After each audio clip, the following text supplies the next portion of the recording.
ক্লাসের ঝগড়ুটে মেয়েরা যেমন হয়। এই সবাই লাইন দিয়ে দাঁড়াও। ওই তুই দাঁড়া। ওয়েট, কি হয়েছে? চুলে ফিতে কই? এই তুই নীল আমার পরিস চুল করিস না নেল রে? সবই ঠিক আছে, ওকে? আমি রোজ প্রপারলি ভালোভাবে আসি। এটা আমার হেয়ার স্টাইল, এটা আমি চেঞ্জ করতে পারবো না। তোমাদের গার্ড দিতে হয়, অন্য মেয়েদের গার্ড দাও। রোজ আমার পিছনে লাগার দরকার নেই, ওকে? নেহা, ওটা আমার দাঁড়া, seat। আমি একটু উঠছি, একটু পরে। এক্ষুনি উঠবি। পরে উঠছি না, এক্ষুনি উঠবি। ওটা আমার সিট। উফ, এমনিটা খুব জ্বালা। এই শ্রুতি, তুই প্রতিদিন লেট কেন করিস রে? স্কুল ছাড়া আমার একটা টিউশন আছে ম্যাম, তো ওখান থেকে আসার সময় লেট হয়ে গেছে। আপনার যদি বিশ্বাস না হয় তো বাড়িতে কল করে জিজ্ঞেস করে নিন। আর স্টপ ননসেন্স এভরিওয়ান। সবাই অনেক ম্যাম, আমি কথা বলিনি। সবাই কান ধরে দাঁড়াও, আজকে পুরো স্কুল শাস্তি পাবে। ম্যাম, আমি কথা বলিনি, আমি সোনিয়া যখন কথা বলেছি বলেছে। চুপচাপ কান ধরে দাঁড়াতে, তো নো দাঁড়াতে ম্যাম, হবেই। আপনি এইভাবে অকারণে আমাকে পানিশ করতে পারেন না। এত সাহস, ম্যামের মুখে মুখে তর্ক। তোকে তো এক্সট্রা শাস্তি দিতেই হবে। পাত পাত হাত পাত।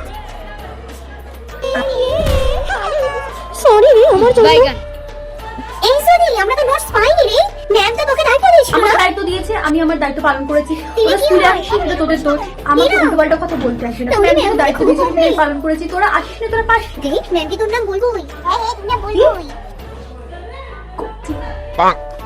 ম্যাম, কি হয়েছে? এই কোশ্চেনের অ্যান্সার আমি ঠিক দিয়েছি, তো আপনি আমাকে কেন 2 নাম্বার কাটলেন? এটা প্লিজ। সব ঠিক আছে, আমি কোনো 2 নাম্বার না ম্যাম, এখানে 2 নাম্বার বাড়বে। আমি ভালো করে বাড়ি থেকে চেক করে এসেছি। তুমি যা এখানে 2 পেয়েছো, নাম্বার বাড়বে। তাই দিয়েছি। আপনি এখানে 2 নাম্বার দেন। তুমি কি তোমাকে আপনি disturb করেছো? আরেকবার count কোনো করে 2 নাম্বার পাবে না। এখানে 2 নাম্বার হবে। আপনি আরেকবার দেখুন। অনেক চেক করেছি, তোর কোনো 2 নাম্বার পাবে না। হবে না মানে? আপনি ম্যাম ঠিক করে চেকটা করেননি, আপনি ঠিক করে চেকটা করুন। এই তোর তো খুব সাহস দেখছি। দাঁড়া দাঁড়া, তো খাতা চেক করে 5 নম্বর কাটবে। আয় খাতা দে, দে খাতা দে। খুব জ্বালাই এটা। ম্যাম, ম্যাম আমি নো ম্যাম, আমি নেহা আর পিয়ালির সাথে ঝগড়া করিনি। ওরা দুজনে ঝামেলা করছিল, আমি মাঝখানে ওদের বসেছিলাম। তো ওরা কেন বুঝি না কেন আমার বাসায় এসে এরা বসে। এই যে ধাক্কা লেগেছে বলে পেন পড়ে গেছে, আমি তাই ওদের বলে সাথে ওটা আওয়াজ করছে। ওদের মধ্যে কেন ঝগড়া হয়েছে আমি জানি না। সবই বুঝতে পারছি। তোমার গার্জিয়ান কল করলাম। কল। সরি ম্যাম, বাট আমার পাপা সবসময় এখানে থাকে না। আমার পাপা বিজনেসে বাইরে যেতে হয়, সো পাপা আসতে পারে। যা বলার আমাকে বলুন। আমি ভয় পাবো কেন? আমি কিছু করিনি, সো আমি কেন ভয় পাবো? আমি ওদের সাথে মিশি না, ওদের সাথে ঝগড়া করিনি। আমার গার্জিয়ান কল করে করে বসেই তুমি দেখছি ভীষণ ভয় পাও। একটু ভয় নেই না? যাও আগে কান ধরে সারা স্কুল ঘুরবে। যাও। ওকে হোয়াটসঅ্যাপে মেসেজ করেছিল, কোনো প্রশ্নই ওঠে না। আমার বয়ফ্রেন্ড আমাকে ছাড়া কারোর কোনো মেয়ের দিকে তাকায় না। ওর হোয়াটসঅ্যাপ, ফেসবুক, মেসেঞ্জার, ইনস্টা সবকিছু আমার কাছে। আর আমি ছাড়া অন্য কোনো মেয়ে বেটার ওনার কাছে। ওকে, আচ্ছা।